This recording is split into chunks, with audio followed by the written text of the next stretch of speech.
E aí pessoal do canal, tudo bem? Pessoal, a gente passou aqui para falar de um tema importante essa semana e eu gosto muito disso quando alguém famoso tem muita visualização, tem muita exposição na mídia e aparece com algum problema. Claro, a gente não gosta do problema, mas dá luz para uma coisa que a gente sempre fala, para uma doença que é muito comum.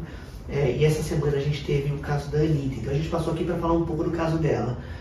Apareceu no Fantástico, como vocês viram, e ontem a gente checou, foi recorde no Google de busca da palavra. Então muitas pessoas, por mais que a gente fale muito sobre o assunto, que a gente tenha muito vídeo no canal, muita gente falando sobre isso, a gente viu que quando um famoso fala, isso dá muita repercussão. Então a gente trouxe aqui para falar o que a gente acha do caso dela, quais são os sintomas que ela demonstrou ali que são sugestivos de pesquisa de endometriose. Então esse vídeo é para isso, bora lá, bora pro canal. Pessoal, não se esquece de se inscrever no canal, ajuda a gente a fazer o canal crescer. A gente tem uma meta de 100 mil inscritos, mas a gente tem 5 mil, mas um dia a gente vai chegar lá. Então bora pro vídeo. Pessoal, é o seguinte, a Anitta mostrou alguns sintomas que são muito sugestivos de dor pélvica e que devem sempre ligar um alerta para pesquisa de endometriose, que foi o que ela descobriu. Acho que um ponto importante no caso da Anitta foi o diagnóstico tardio. A gente tem uma publicação, e a gente vem falando isso há muitos anos, que o diagnóstico de endometriose ele é tardio, porque ele se confunde muito com dor na menstruação, que a gente chama isso de dismenorreia. E existe um nível de desconforto pélvico da menstruação que ele se aproxima muito do fisiológico, que é aquela dor que a paciente tem para menstruar, que não limita a vida dela, que ela tem um pouco de cólica, que ela não precisa tomar remédio sempre.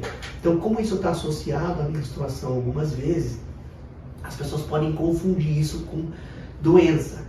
Então, ter dor para menstruar acima de um limite de normalidade, que normalmente a gente fala que é um score de 7 de dor, ele é um altamente sugestivo de endometriose, esse paciente deve procurar ajuda.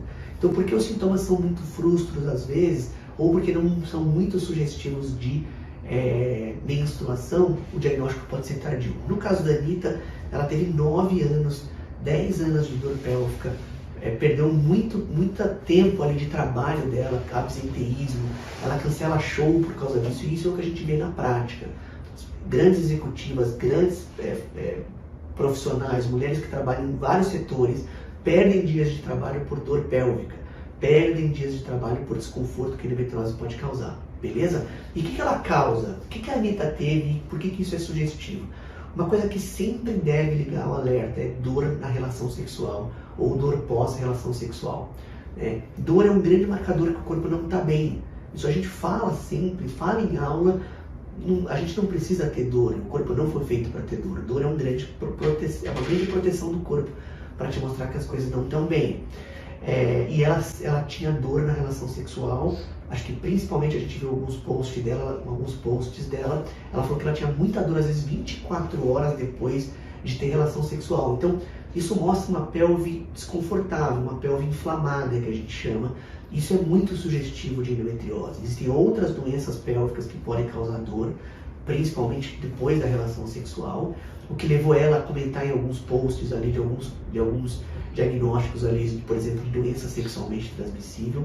Eu achei muito interessante que alguns assuntos que são polêmicas, e ela tem essa capacidade de demonstrar que a vida dela não tem grandes tabus. Ela até comenta em um post que ela teve relação com muita gente, essa vida que ela publicamente declara e não tem problema nenhum, e que ela se preocupa muito com DST.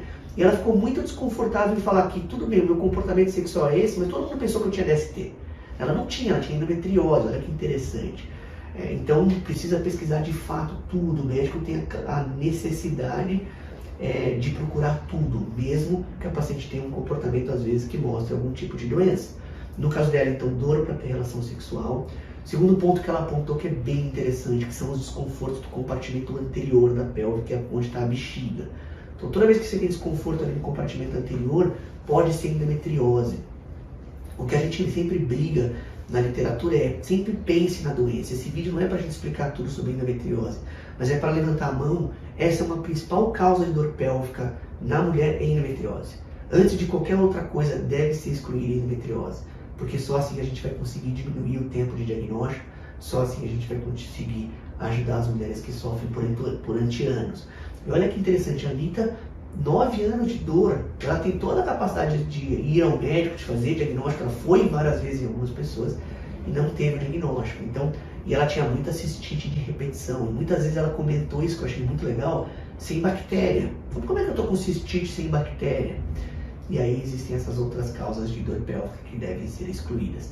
Pensar um pouco em cistite intersticial, que também é uma doença que deve ser excluída, mas no caso 30% da população, 20% da população tem endometriose. Então a endometriose deve ser pensada sempre. Beleza? Pessoal, esse vídeo para a gente passar rápido aqui para falar, dar um overview da doença, não esquecer a endometriose, levanta a mão e pergunta para o seu médico, vamos afastar a endometriose.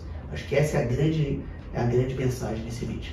Pessoal, se inscreve no canal, ativa as notificações, manda esse vídeo para alguém que tem dor pélvica, que talvez isso possa ajudar.